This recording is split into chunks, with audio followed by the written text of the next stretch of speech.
بھائیو، نبی کی شان، نبی کا مقام، نبی کی عظمت یہ ہے کہ آپ اللہ کے نبی کی اتباع کے بغیر اللہ کی محبت بھی نہیں پا سکتے۔ اس کائنات کا سب سے معزز چیز کیا ہے؟ اللہ رب العالمین کی رضامندی۔ ہم جو بھی کام کرتے ہیں کس لیے؟ اللہ کی رضا ہو، اللہ خوش ہو جائے۔ اللہ کا تعلق، اللہ سے ایک انسان کا تعلق، اللہ سے محبت، اللہ کی خوشنودی اس کائنات کی سب سے بہترین نعمت ہے۔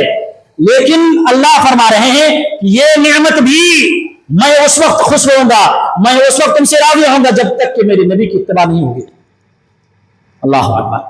سورہ آل عمران میں اللہ نے فرمایا آیت نمبر 31 میں، قل ان کنتم تحبون اللہ فاتبعونی یحببکم اللہ۔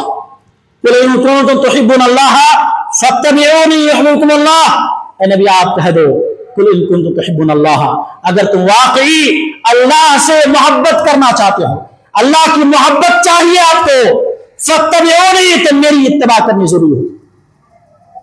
اگر اللہ کے نبی کی اتباع ہوئی، آپ کی پیروی ہوئی، تو یحببکم اللہ، اللہ کا وعدہ ہے تب جا کے اللہ آپ سے محبت کریں گے، مجھ سے محبت کریں گے۔ یہ شان، یہ مقام ہمارے نبی کا ہے۔ اللہ اکبر۔